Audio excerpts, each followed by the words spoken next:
All right, looks like I got a couple people in here.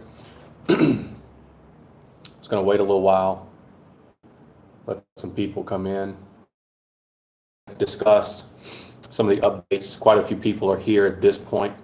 Um, so let's see.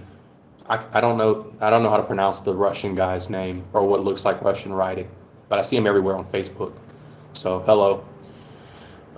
So how's it going? How am I feeling? I think I'm feeling a little bit better. I don't know if you guys heard or from the other feed, but I was having a lot of motion sickness issues that lasted like a couple days after the flights, and my eating wasn't very good or consistent. Yesterday I ate really well. Today I ate really well. And what was interesting last night was I think I weighed in, and if I subtract clothes, I think I weighed like 235 at the end of the day after eating all day. So it's possible I lost maybe 10 pounds, on this trip so far, which is not necessarily the end of the world. A lot of water weight, these types of things, and it's probably actually a positive. I think I usually do better cutting into a competition or cutting some moderate amount of weight, nothing crazy. So I think I'm starting to feel better. I'm eating well. I think I feel good. I don't think any of this is going to have any impact on the match. I think my match with FA is really going to come down to, am I strong enough to compete with this guy, or does he have a technical deficiency that's big enough for me to exploit? um, but FA is big. I mean, I think he might be 6'2", 280, 285, or something like that. And no one wants an American to come to their home turf and beat them. And even more so, no one wants an American who, is 50 pounds lighter to come onto their home turf and beat them. So I'm sure this guy trained extra hard for this match. He's, probably extra motivated to do well. So we'll see. I think I'll have the advantage in terms of maybe speed or something like that. And maybe. Okay, so I'm back. Internet's weak, so I think there was some reconnect. Not sure if a whole lot was lost there, but I have to be as strong as this guy or the strength to have any shot. But no, I've never pulled FA at any type of event. He typically pulls 242 pounds at, let's say, WAF or the EAC, European Championships. I typically pull, if I'm pulling internationally, at 209 pounds. And I typically don't pull above 209 pounds on an international level because I'm simply, I'm small frame-wise, and I probably should be at 198, maybe even smaller. Who's streaming these matches? It's my understanding that Voice of Arm Wrestling will be streaming these matches. So I guess enough about my match. So some updates. People are here. Tony Katowski's here. Todd Hutchings is here. Matt Mask is here. Arthur Makarov's here. Simeonov Bojadar's here. Who else? Hermes Gasparini's here. Josh Grant's here. And some others. So, oh yeah. So good call, Brutal Crush. Hermes and Matt will be on Hermes Gasparini's channel. But just some comments, I guess, on some of the people that are here and their condition. Tony Katowski is huge. Tony Katowski is ripped. I think this matchup is somewhere around 183 pounds or something like this. The dude looks like a machine. I think I initially picked Ojidar to win the match. I'm not saying I'm necessarily going to change my prediction, although I probably should, but Bojidar just walked in. I've been with Tony maybe the last day or two, and Bojidar is it's tiny compared to Tony Katowski. And at the same time, we all know, like, a lot of times these things don't usually matter or don't always matter, sizes and everything. But very interesting just seeing the visual difference between the two.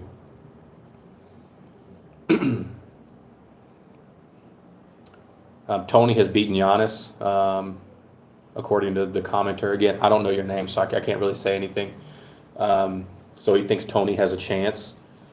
Yeah, but I think Bojidar is just doing crazy stuff lately. But you never know. It's hard to compare these things. Do I like Popeyes? Yes, I love some Popeyes. No, I don't think Tony's cutting from 220. Um, but this is not a. I don't think this is a hard cut for him at all. The cuts he had trouble with in the past were WAL for 165. So getting to 183 is probably not a problem for Tony at all. Brutal Crush says if Tony wins, he'll do a huge favor for North American pullers. I don't know if it's a favor, and I don't necessarily, I don't need, like personally, like as a fan, North America to be great or bad or anything. I really just want to know who's who, right? And if North America has the best 176 guy, that's great. If we don't, that's fine too. But I think knowing where people are, I think is very critical in arm wrestling, and it really is going to help, particularly with Tony and Bojidar. It should help North America gauge where it is and maybe what the next steps are.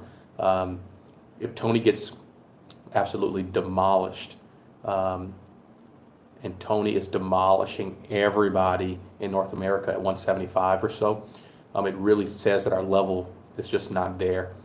And I think this will, educate people on maybe the effort or the work they need to put in to get to an actual world level. Um, so I think these are good things. A lot of you don't know in the past, but this isolation or this separation between East and West has been going on for a long time. And over the years, we've had various people from the East come to the United States, in particular in these lighter weight classes.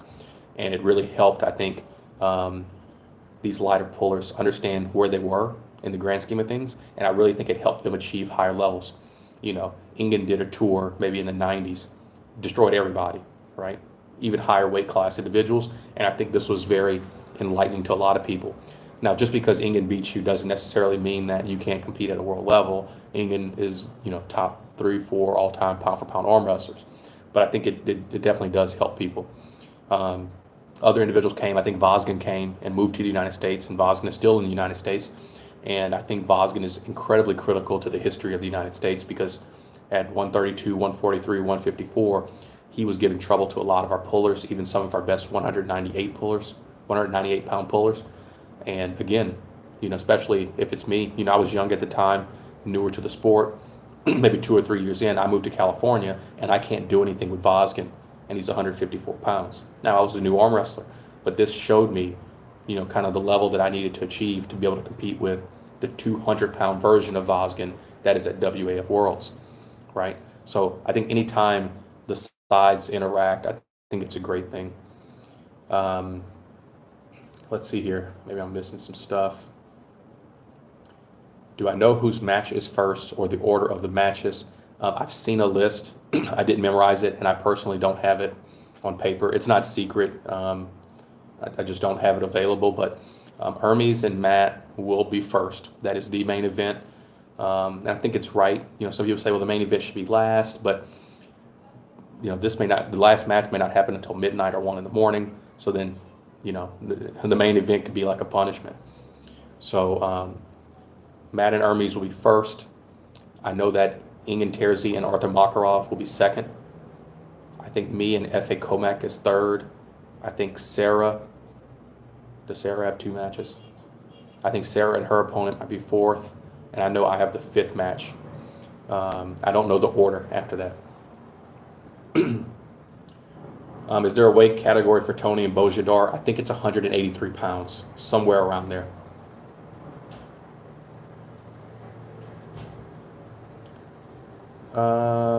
Camera's dirty because the signal's bad, right? There's nothing I can really do about that.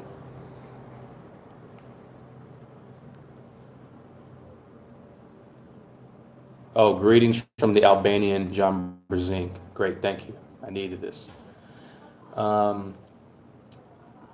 Again, the mystery Russian guy says Vosgin is past his best. Yeah, he might be, but that doesn't take away from anything that I said. You can watch this, I think, on the Voice of Arm Wrestling channel.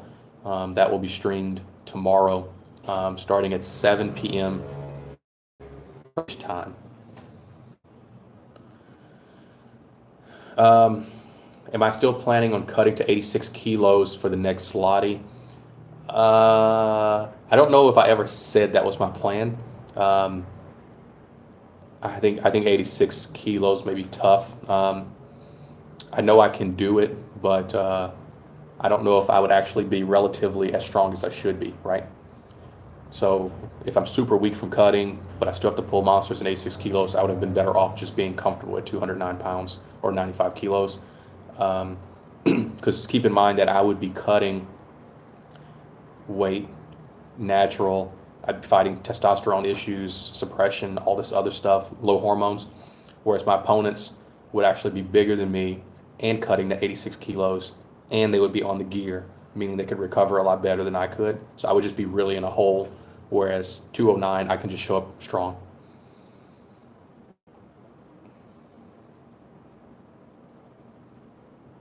Is John Brzezinski in Romania? I think he was. I don't know if he still is.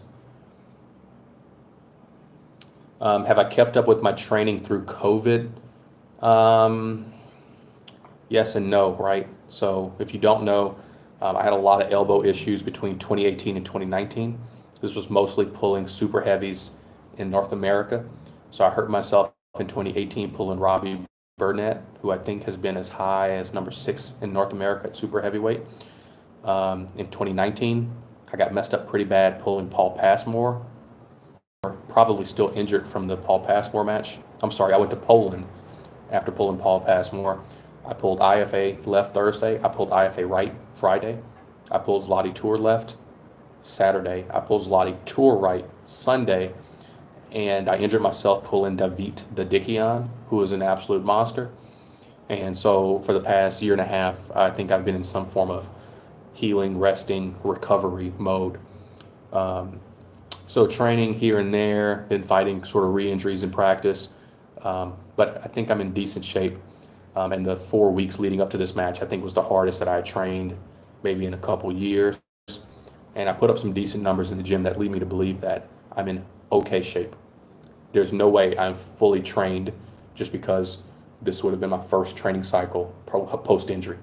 After this match, if everything goes well, then I can put together a real 3-month program, hit it hard, and then maybe I can get to maybe really good shape.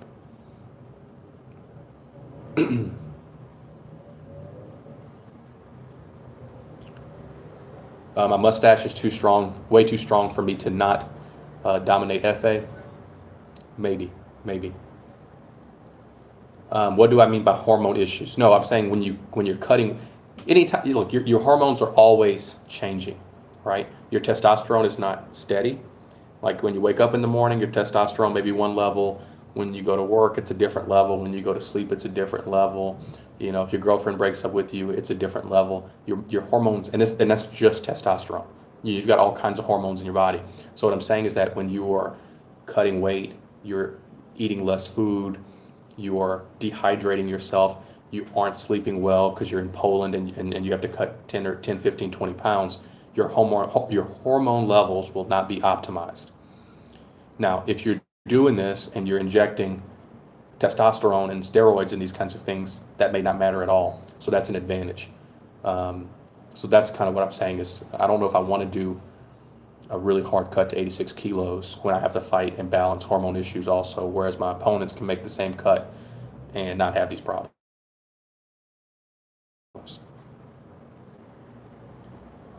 Okay, so someone said that Ingen and Arthur Makarov doesn't fit the East-West event. No, but it's one of the best matches you can make in arm wrestling, and it was canceled multiple times. So I don't think this is a bad reason. I don't think it's a bad thing to capture that match into this event. And I'm pretty sure it's like sponsored and paid for, like separately, maybe like outside of the maybe. Don't hold me to that. I don't care if it's in. I think it may be kind of separate. Like Ingen had other sponsors for it. On weight or cut 10 pounds of water.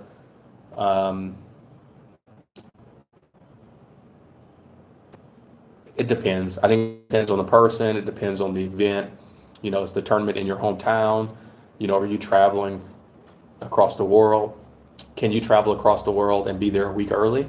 Or do you have to land Friday, cut 10 pounds, and then weigh in like Friday or Saturday morning? Um, it can be dangerous too. Let's say something changes, whether it's hormonal or dietary, and for some reason you can't lose this weight. You've spent a couple $1,000s, you're available to you, and you're in the sauna, you've got 5 pounds to go.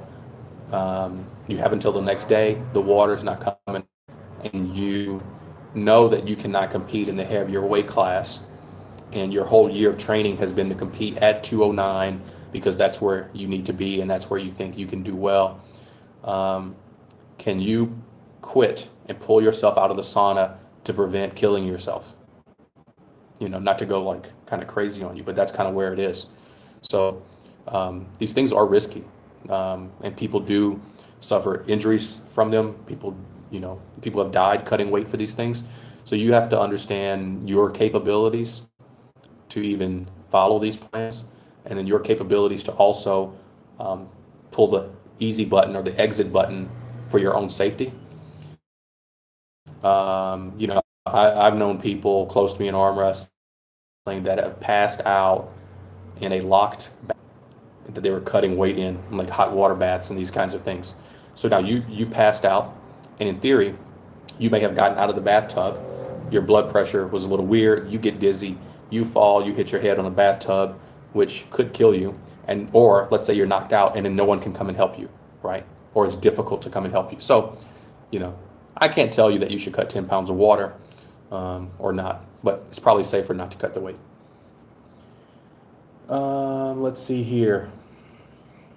If I eat 10 pounds of pancakes and syrup every day, can I beat Michael Todd too? Probably, yeah. The event should be streaming at 7 p.m. Turkey time.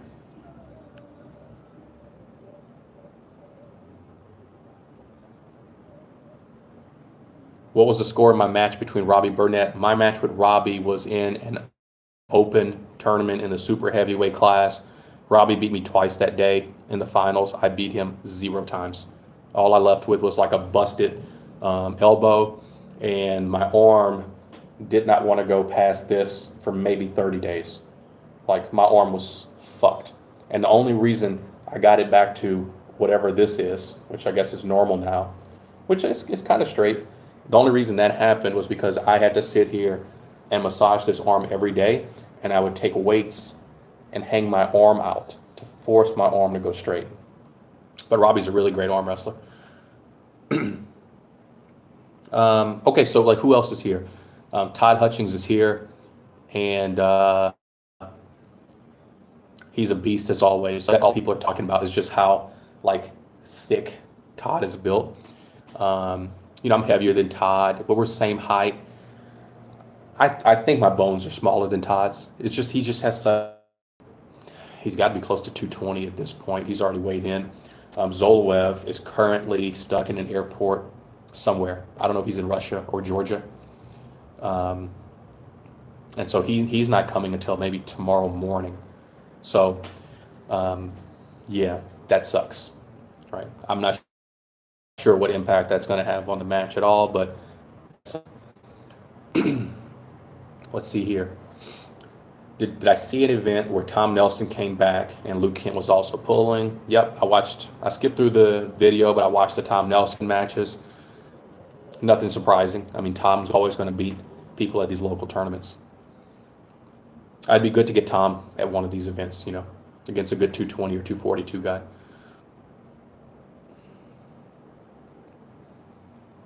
What's my diet like? Do I eat a lot of sugar and carbs? Consider going on an animal nose to tail based diet, low sprouted fermented carb sources like sprouted sourdough and Elkhorn bread. Yeah, look, I have no knowledge deficiencies in terms of getting in shape or losing weight or being in my weight class. There really hasn't. I mean, I've had like life stuff where it's like, okay, I've got 10 problems. Do I feel like fixing 10 problems and then worrying about eating a piece of bread And so I go, no, I'm not going to worry about eating this piece of bread. So it's a priorities thing, a mental energy thing. You only have so much resources to fix these problems or these stressors in life. So I have deprioritized my diet at times, but I have no knowledge deficiencies in terms of health or getting in shape. In particular, I think I was like 210. I was feeling really good in August of last year before the hurricanes. Then two hurricanes hit my city. Then we had an ice storm. Then we had record floods. And so I'm heavier now just because, this is not a priority for me right now. Also, if you just look at arm wrestling in general for the United States, since the WAL came, there hasn't really been any big events where I needed to be 200 pounds, right? I didn't want to do the WAL because of the contract restrictions. I didn't think it was fair. It was very limiting. If I did WAL, at some point I would not have been able to do Zloty. And to be honest with you, the super match I did with Todd Hutchings, that was in a bar, that was live streamed and recorded, that would have been against the WAL contract. So I was never going to do WAL. But before WAL had contracts, the class was 95. So I pulled 195 without cutting any water. So I have no issues with weight per se. This is just not a priority. There's nothing like, making it a priority for me. And then every time there's a Zloty tour or something like this, like I pull 209, so no big deal. And I do like the carnivore diet, by the way. I think I feel great when I'm on the carnivore diet, and I did it for maybe 4 or 5 weeks during my training leading up to this match. When Ingen wanted me to take this match, he said, what's your 35? And so he said, I got a guy for you. And of course, the guy's 285. And I knew that as I trained, I was going to go carnivore, and I figured I would be 220 for this match. So I knew I was going to be even lighter. But man, I just ate more and more meat just to try to keep, my weight up.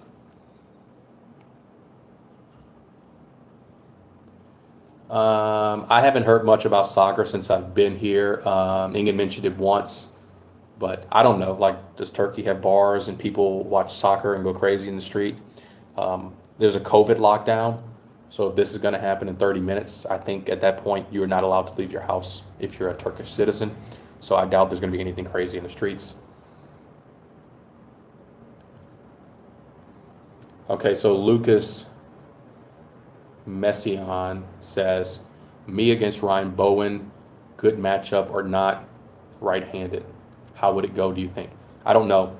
I think my thing with Bowen is that he really hasn't done a whole lot to command a certain stage with certain athletes.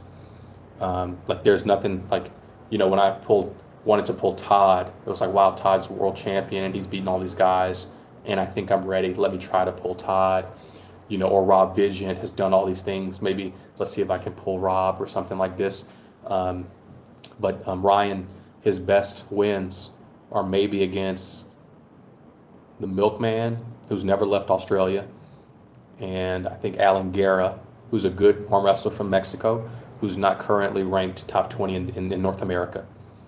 Okay, so I don't see why he just can't go to some decent tournaments and win them just like I did or Todd did or whatever, and build his name up the old-fashioned way. But that's the thing with YouTube these days. The truth is Ryan doesn't have to do any of these things. Ryan can just make videos, call certain people out, and maybe never pull a good arm wrestler. I know he will, and I know he wants to, so I don't doubt that's going to happen. But the truth is that he doesn't have to. Ryan could just pull Schoolboy and who's good, and he could pull Coach Ray, and he never actually has to go that route. But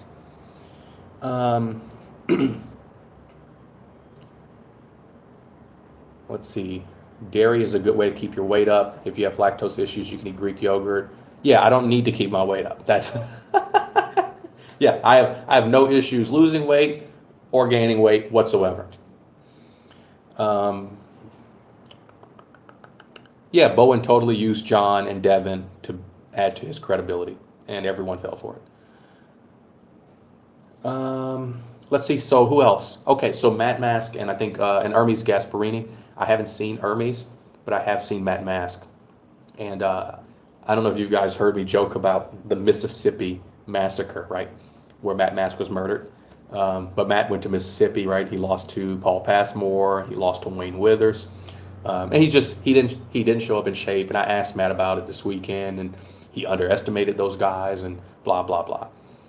But the Matt that's here this weekend is not the Matt that showed up in Mississippi.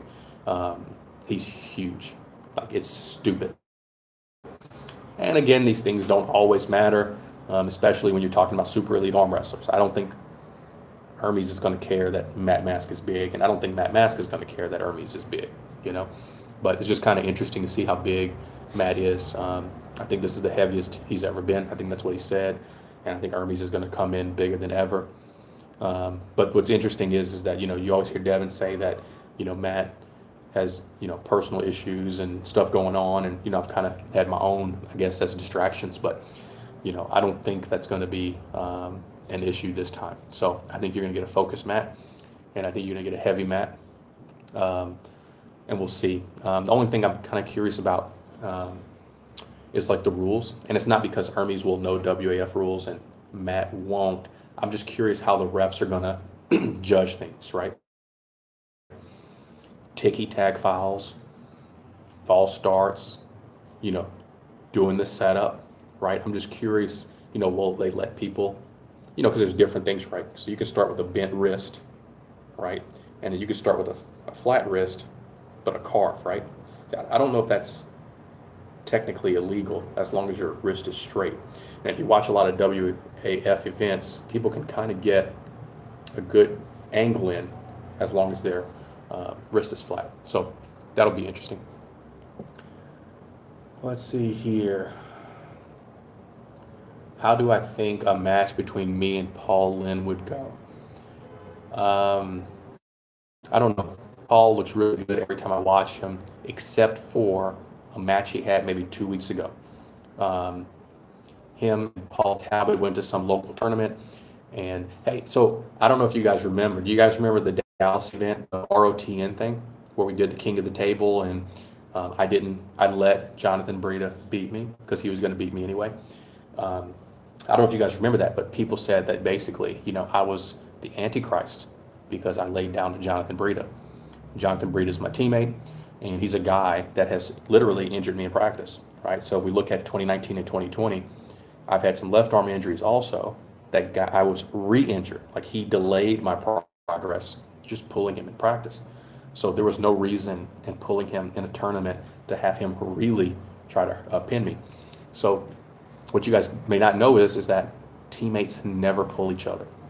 But I laid down to Jonathan. I became the Antichrist.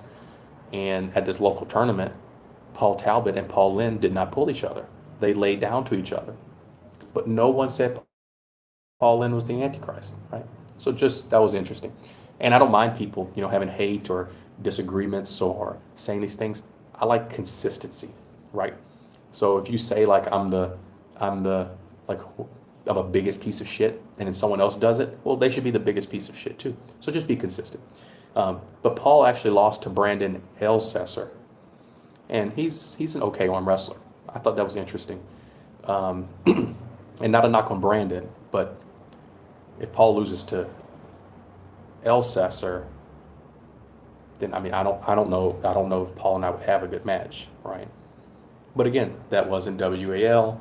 That wasn't a big money match, right? People show up in different conditions. Even me, I'll show up really trained for these matches. Other people show up trained, cycled up, pancaked up, syrup on top for these matches. So maybe I shouldn't count the Brandon Elsesser loss in terms of Paul Lynn, but I really wouldn't want to hook with Paul Lynn. I would have to go outside. Yeah, I don't know. I really don't know.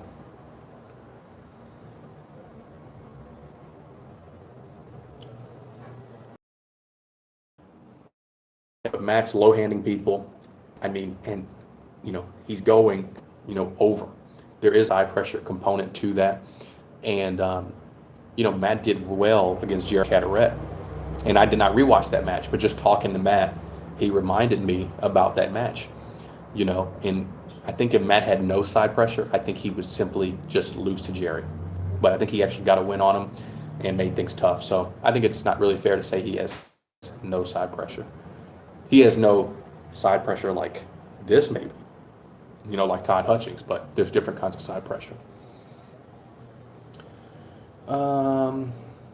Gabor, if I'm pronouncing that correctly, from Hungary says I'm the swaggiest arm wrestler. Maybe. Devin said that Ray is too fair. You also think that he's too much of a good sport? Does he need to be more like Devin?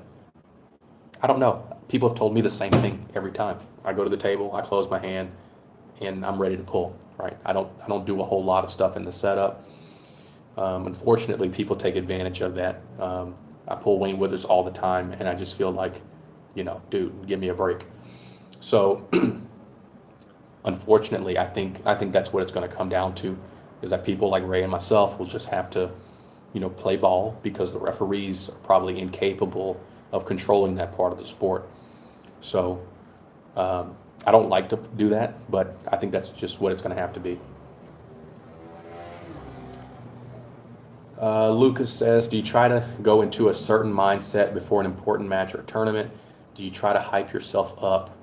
For example, do you think it's beneficial to get angry or aggressive? I really think it depends on the individual, and I think it depends on your opponent. There are probably certain matches out there that I need to potentially, simply be aggressive, win the start. It's not a technical issue. I just need to put out as much force as possible.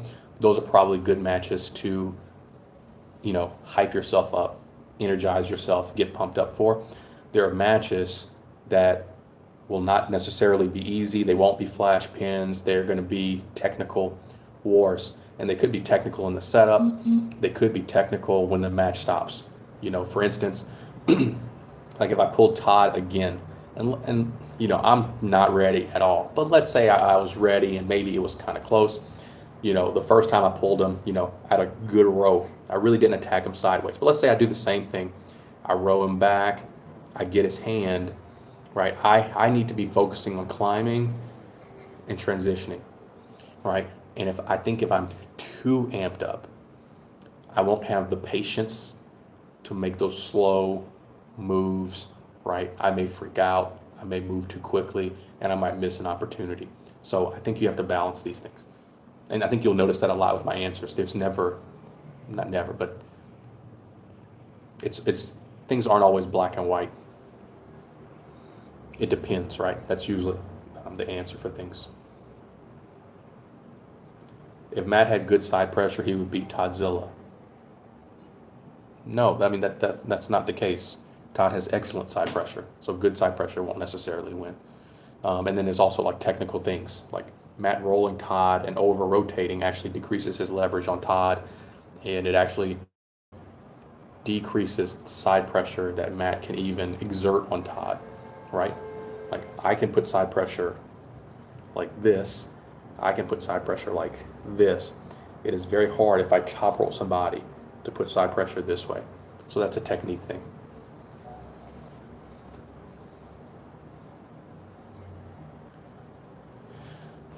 Who's the closest to me in terms of strength and skill? I don't know. Let's see. So other matches. We talked about Tony and Bojidar. We talked about Todd and Zoloevs. Like I said, Zoloevs coming tomorrow. Not really favorable conditions. Todd's looking good. I think Todd still wins. Matt and Hermes, it's a toss-up for me at this point, but I'm happy to see that Matt's in a no excuse mode, right? There won't be any drama, no issues. He's focused. He's big. Arthur Makarov's here, and I shook his hand, and I couldn't even get my fingers to touch the bottom side of his hand. You kind of can wrap on someone's hand when you shake their hand. That's all I got. That was kind of weird. Yeah, just a freaky looking dude.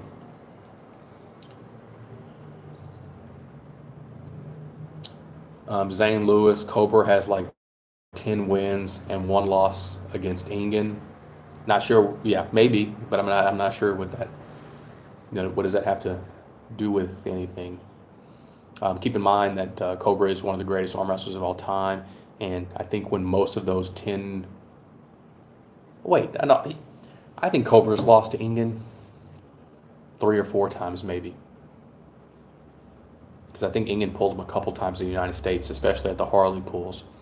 But that was past Cobra's prime, and then when England pulled Cobra, probably in the 90s, if they pulled, Cobra would have been, way bigger, which just a fact.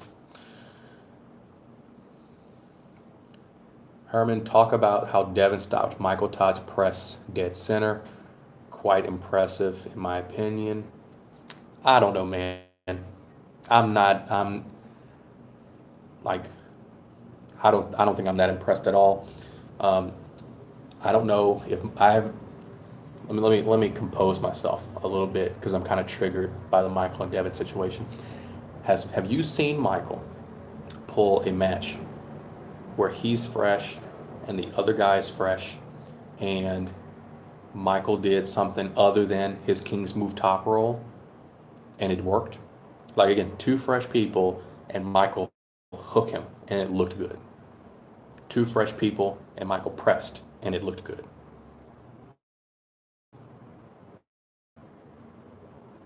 I don't, right? And we're talking high level, top 5, top 10 in the world, right? I think at the end of the day, I don't think Michael's press and his hook, if he didn't have the King's Move, Michael Todd's press and hook would not make him a top 10 arm wrestler in the world, right? I don't know if he would be top 15 in the world. So I'm not surprised by any of that.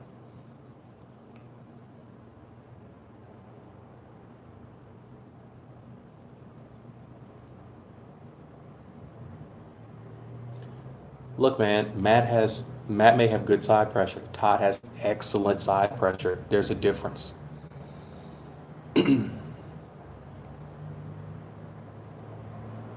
I did not go hand to hand with Makarov, but his hand, it's big. It seems somewhat evenly proportioned, just what I could see at the dinner table. Um, so yeah, I don't think he has short fingers. And the truth is that I don't think short fingers matter because strong matters, right? Rustam Babayev has a tiny hand. How often do you see him get top roll?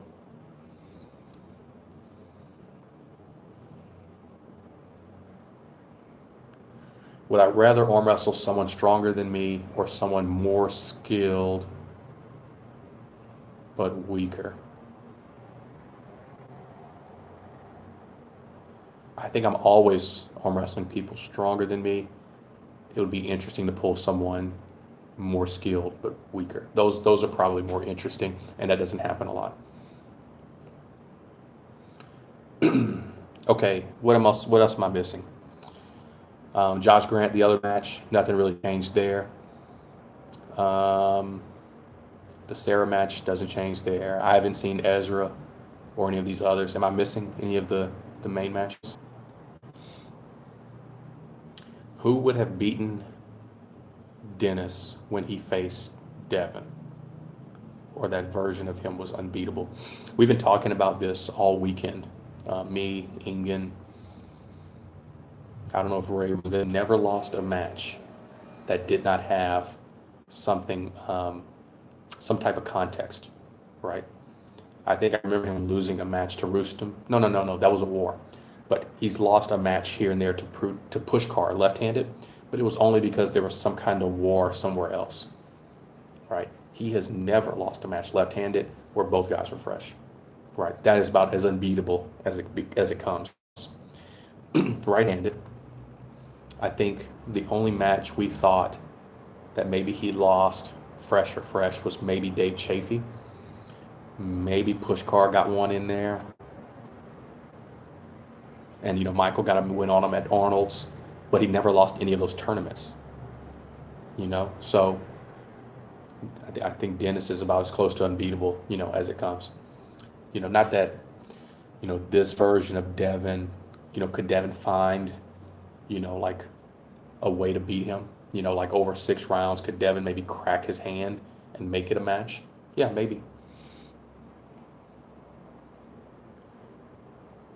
I have not met FA. I did see a picture that someone sent me, and he looks to be the same size as Arif Ertem, which is the Turkish super heavyweight WAF world champion, maybe multi-time. But he's 6'2", maybe 285. Let's see here. Give me a second. My chat's been disconnected on my computer due to the internet signal. Um, so who else? What else am I missing? That might be it. I really like these questions, so I'll keep answering them if my chat reconnects.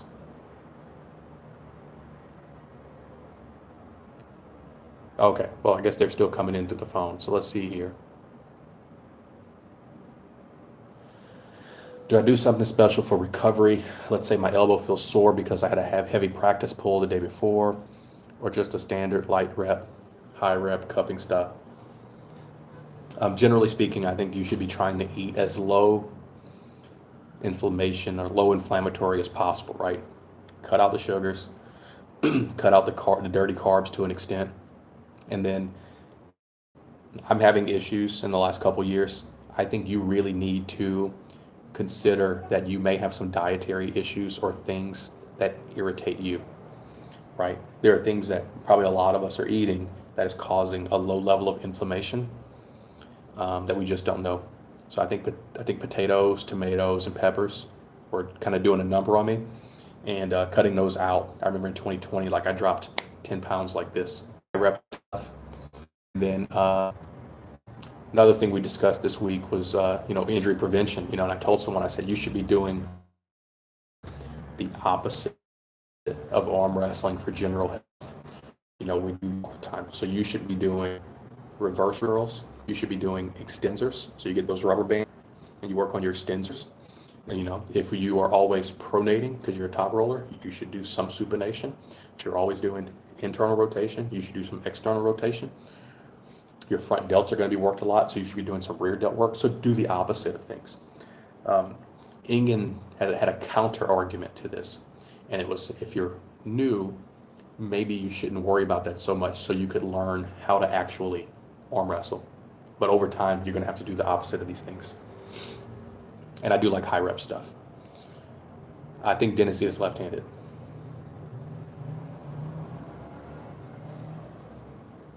Again, mystery Russian guy. He thinks Dennis's peak form was 2013 and 2014, not 2018. Maybe, but people have like peak years, right? And I don't think 2018 was a bad form. Height, hand span, 9.5 or something like this. I don't know. Interesting note, my dad is maybe an inch shorter. My dad's maybe 175 pounds when he's like in shape or something. And his hand is like this much bigger than mine. Like a freak.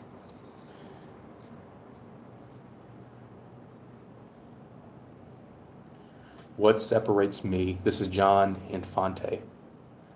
Or Infant. What separates me from other natural arm wrestlers? Is it the hard work, genetics, or something different? Because not too many natural guys are as good as me. I don't know.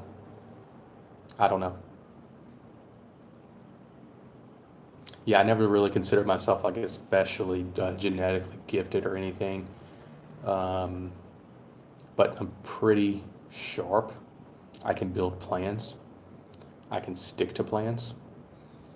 Um, I am pretty good at cutting out noise, right? There's a new guy here this weekend, and you could see like he talks to this pro, and a pro says you should do this, and he goes, "Oh, I'm gonna do this." He talks to another pro, pro says something different, and he goes, "Oh, well, maybe I should do this," and then he does this, right? I'm very good at picking a plan and sticking to a plan. And sure, someone may tell me good information, but I can put it on the shelf and I can come back to it later. But I can still focus on where I was going. And if that doesn't work, I can use this other information later and swap it out or something. Also, I think although the injuries and stuff, I think I'm exceptionally durable.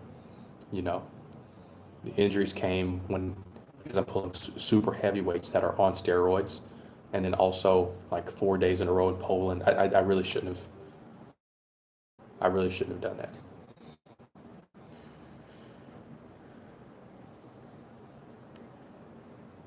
I did watch Levon's last video. Yeah, so hopefully they can work out something. Hopefully Levon can pull Devin. It's that simple.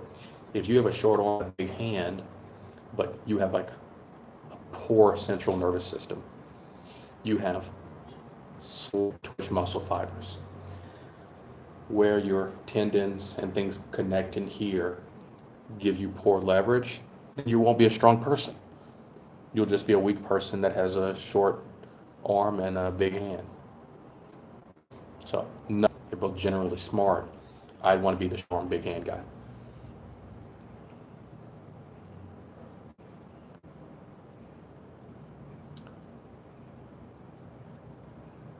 Henry says sulfur helps him be less sensitive to a lot of the same foods that I mentioned. Yeah, so I mean, but does it mask symptoms or does it make your body not irritated by these things? See, I wouldn't want to hide this. So I think it's better just to avoid these things if you know they're bad for you. Hi, this is Martin. As a newbie of the sport, when did you start feeling comfortable testing your frame? I practice a few months, both on the table and with weights, but I try to play it safe, a bit scared to step. I guess that was cut off. I don't know, man. Honestly, if you would have asked me like in year 2 or 3, I would have told you that I was slow, and then like year 6 or 7, I have all these things, and I go back and look at video from my like second tournament, and at the second tournament, I actually beat a guy who I think might have been a national champion before, or who was national level, and I was fast, and I had side pressure. Like my move was just straight sideways. And so I think what happens is it's like my frame was decent enough from the start. I was quick enough from the start, and then as I learned how strong people can be, I think I became scared, right? So I actually I was testing the frame, then I got scared, and then it took a few years for me to come back out of this lull. But I don't know. Like, so you're a newbie.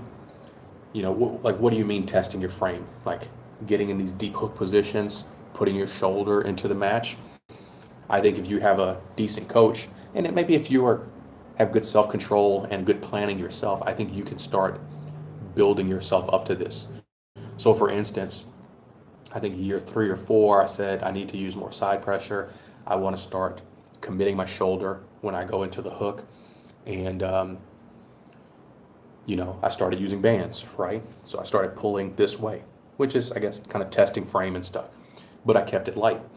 And I did lightweight, high reps, every day, maybe multiple times per day. And then over time, I did more and more bands, meaning more and more loading. And then, months later, I go to practice, and, I had a decent teammate named Eric Martinez, not the most serious arm wrestler, not necessarily aspiring to be a world champion or anything. But for me, like Eric was all around, and a good friend in general outside of arm wrestling. But I said, Eric, and he had a decent hook. I said, Eric, I want to work on this pressing, so I need you to sit here in a defensive hook and just hold, right? I'm going to push. I need you to hold. Don't make any offensive movements because you could hurt me. And then I'm just going to press, right? And you do 20%, right? And you go to a point to where you're strong enough and you feel comfortable unleashing this on somebody.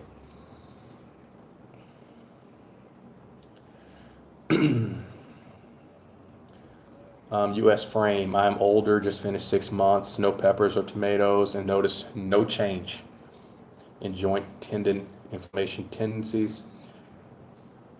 I think that much of the shade issues are probably bred out. No, it's possible that they just don't apply to you.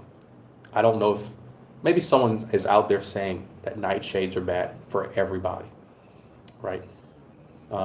But I don't think that's the case. It's probably bad for some people, and maybe that just has nothing to do with you.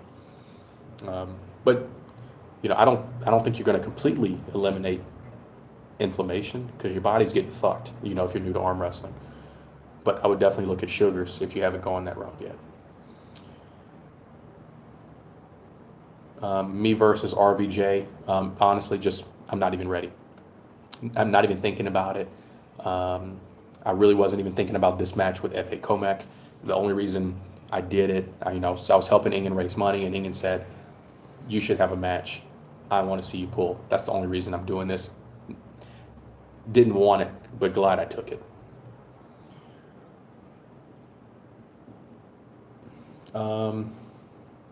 Is Igor bad for arm wrestling?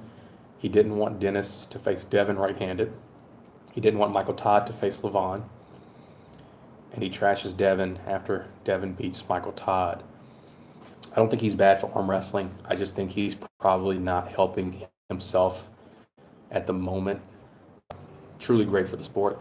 But it's one of those things, like, we have to know our strengths and our weaknesses. Definitely use a PR, a public relations person, to handle these briefings. But as far as Devin facing Dennis, yeah, Devin's good. Specifically, when Devin did Igor not set up Devin against Dennis because he was scared Dennis would lose, or did he not do this because it would have been disrespectful to Pushkar, right? Well, I don't know if you guys know this, but that comes out, Pushkar comes to the table, and it was just a spotlight, at the main gate, and the spotlight walked down the aisle. It went to the table across from Denis Saplinkov, right? So I think there was a very legitimate reason not to do that match, not really, replace Pushkar, I think you could have swapped out Devin, and people would have been, yeah, we got to see Devin pull Dennis, but I think there's another way to look at it, and we just fucking swapped, right? So I thought it was a very respectful thing to do. And I'm not really a sassy guy like that, but I thought maybe that was the right thing to do, even though I wanted to see the Devin and Dennis match. Never beat him, I'll pitch it. Let's see here. How to train a strong starting position. I don't know. I think you need to spend time in this position. I think if you ask Krasimir or Ingen, I bet they sit at the table like this, and their partners, open their hand or push this way, whatever. I don't have this type of a team set up to do this all the time, so I use weights. Get some weights, get some bands, and get in this position and do this. And the truth is, it really doesn't even matter. Like, if Ryan Bowen lifted 300 pounds of side pressure, it doesn't matter because he hasn't done anything, right? Or he's done less, right? I like weightlifting. I like table. Is a match with Bowen interesting to me, or he would have to pull more top tier guys? I don't know if the Bowen thing will ever be particularly interesting. Like, he's a YouTube guy mostly until something changes. Maybe, if we meet at Zloty, it'll be like, okay, yeah, I respect the guy, right? I need to pay attention, so I don't fucking lose this match, whatever. But he's got to do it. That's been my argument the whole time.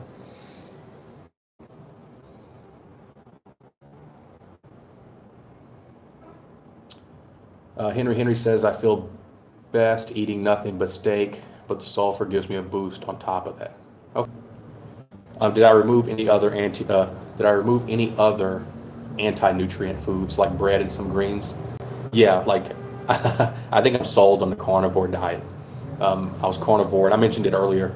I think for the 4 weeks of my training into this event. Since then, I've had some carbohydrates because I think you need the carbohydrates to get that little bit of explosiveness. So I think you have to balance these things. But there have been times where I've gone into events completely carnivore or keto and just wrecked everybody. And I don't know if it's turkey in general.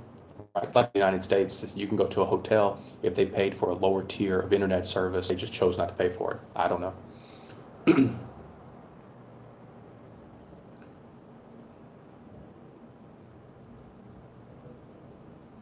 So someone said it keeps buffering and you're missing out on a lot. I'm not seeing it, right? I think I've had the reconnect issue maybe 3 times, and I typically stop, and then when it comes back, I pick up right where I left off.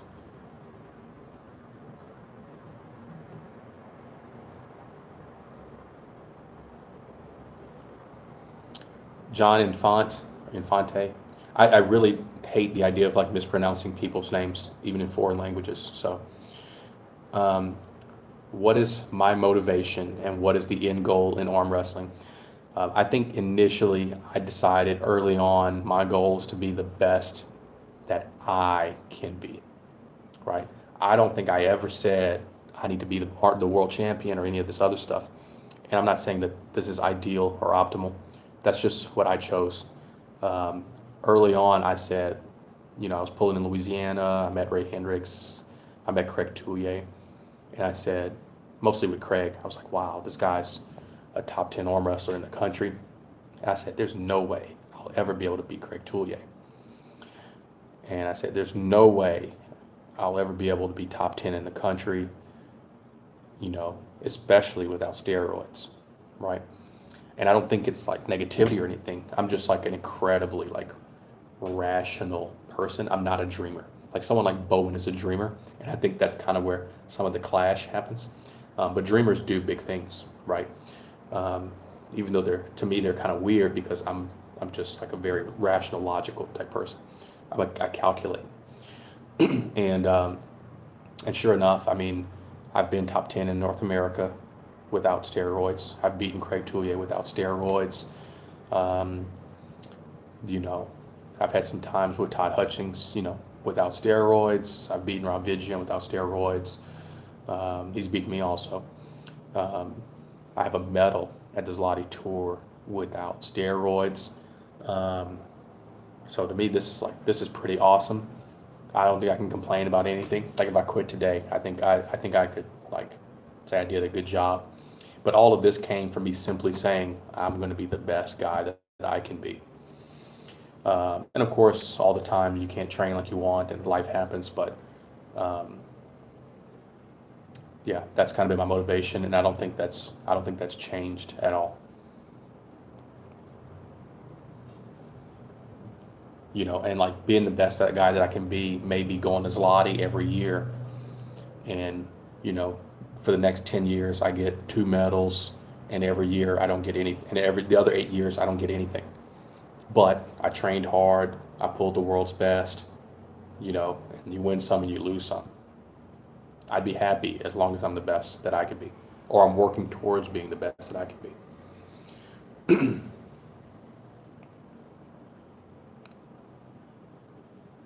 Is Vitaly Laletin the strongest natural puller? I have a counter question. Are you a troll? Um, I don't think Vitaly Laletin's natural. I don't know if you got that. What's the lowest weight class that I think I could move to and dominate? Dominate's a strong word. I think the lowest that I should be doing is 198, 195. Swole Zach, let's hope so. Thanks, Mike Nance. Copper Top 22, you said Vitaly Laletin looks super natty. Let me tell you something. That means jack shit. There have been guys in the United States that are like fan favorites. You know what I mean? And they're fan favorites because they look like Joe Blow. They look like the average guy. They look like a fucking plumber. They look like a fat sack of shit. And I'm not talking about myself. Um, and like these guys are on steroids, right? And again, I don't care that they're on steroids, right? But again, let's call a spade, and let's just be honest about the situation.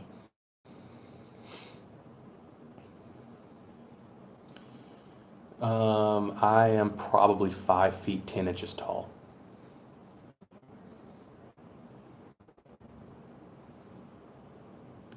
no, Taurus was clearly not natural, especially like the super forms, like 2006 through like 2008 or 9. Um, I don't know, but I think a lot of these guys take orals. They mess up your kidneys, maybe your liver, or both. I don't know all the details, but these guys kind of disappear at times. Um, and I mean, you've got people like Ion Chescu, who looked super natty also.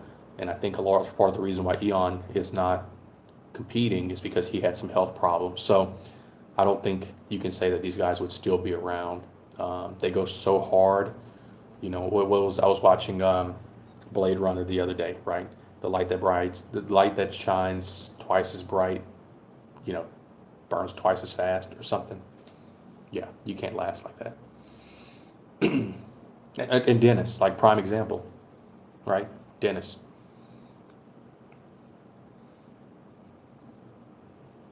So Swole Zach said that it's interesting that people think RVJ is natural and Ryan Bowen is not. Yeah, maybe. But again, like you have to look at some of the changes, right? Rob is like the same fucking dude he was 15 years ago, right? He might be 5 or 10 pounds heavier, but guess what? He's fucking 40 years old. He went from 25 to 40 years old. I'm fucking heavier, and I went from 25 to 32, right? Like these things happen, right? Other people, they make changes. They add 20 pounds way faster. They look different. Their bones change. You know, maybe their voice changes. Their attitudes change. That's one thing you'll notice as soon as someone gets on a cycle. Their confidence is like through the roof. It's completely unnatural, you know. And I think with Bowen, you saw it. Like the guy went from just somebody to I can win Zloty. Nuts.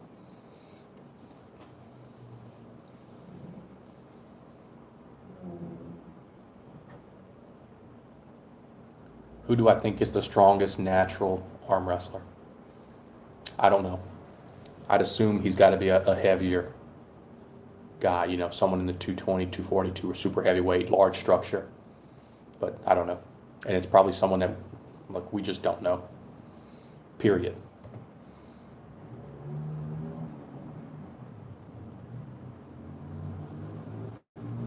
What are signs that someone is on anabolic steroids? How do you identify them?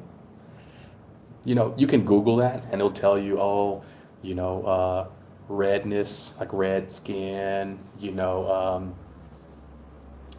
trap development, you know, big delts, maybe head growth or something. You know, I'm not an expert, but I'm telling you, like, that does, I just said this, that doesn't matter. Like, you have fat sacks of shit that you swear have never been to the gym and they're on steroids.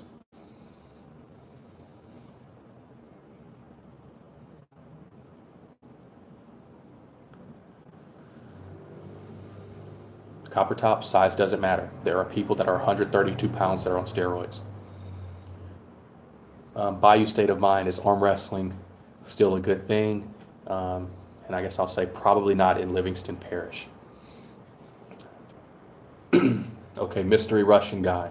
Prudnik said in his live on Instagram that he used steroids for top 8, first time in his life, and he's not going to do this again. Do I believe him?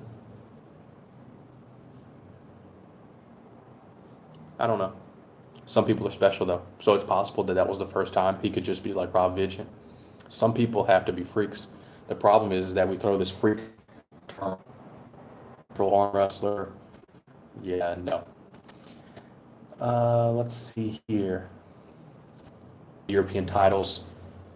I think that's probably a good candidate. I just don't know if there's someone else out there that's bigger, younger. We just don't know who they are. Or maybe someone before Ivan, and we just don't know. Copper Top 22 says, I've done steroids, bro. I know a little bit, and I'm going to tell you that that means jack shit also, because plenty of people on steroids are like complete idiots, like that about steroids. They literally don't know jack shit about what they're doing. They, you know, someone says, here, take the vial, fill the syringe, stick it in your butt. That, like, you using steroids means absolutely nothing. I've actually talked to steroid users and I say, oh, what are you using? And how much do you do this? And blah, blah, blah. And what do you think of this? And they don't know. They really don't know shit. And I'm like, holy fuck, you're a user. And like Copper Top, I'm not like picking on you. I'm sure you're a nice guy or something like that. But you taking it doesn't mean anything. Um,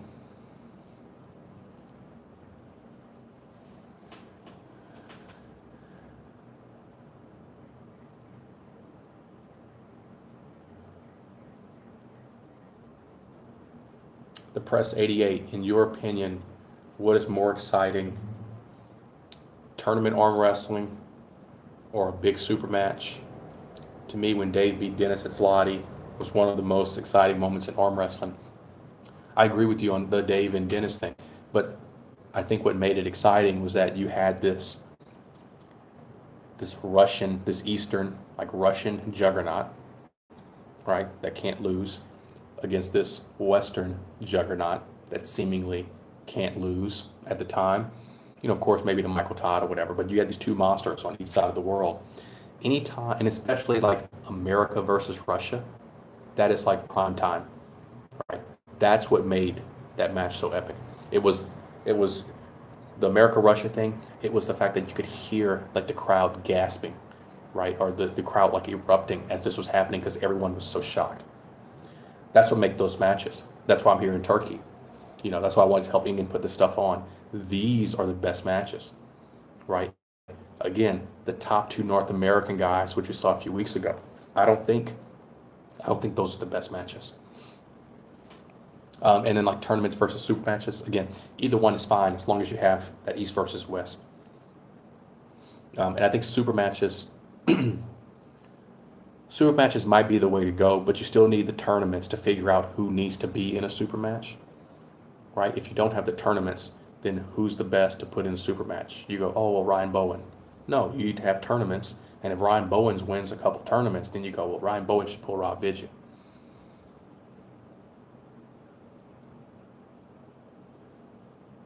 Copper Top, I clearly stated that I'm not an expert on steroids. I've already said this.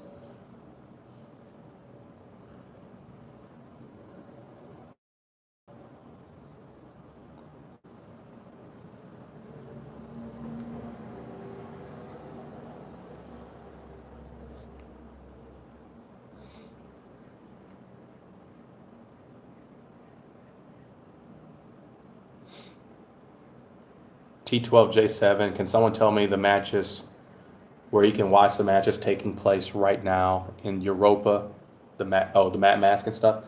That's going to be tomorrow at 7 p.m. Turkey time. That should be on the Voice of Arm Wrestling channel. I'm sorry. The most of the card will be on the Voice of Arm Wrestling channel. The Matt Hermes match will be on Hermes Gasparini's channel. Zoloel versus Todd. I'm leaning Todd.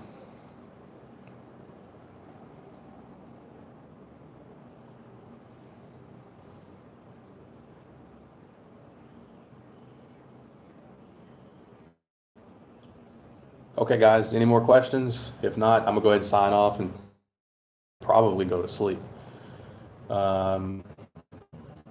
So, yeah, I appreciate you guys. Thanks for watching. And maybe I'll go live tomorrow morning if there's any more updates or, any other thing we can discuss. Thanks, guys.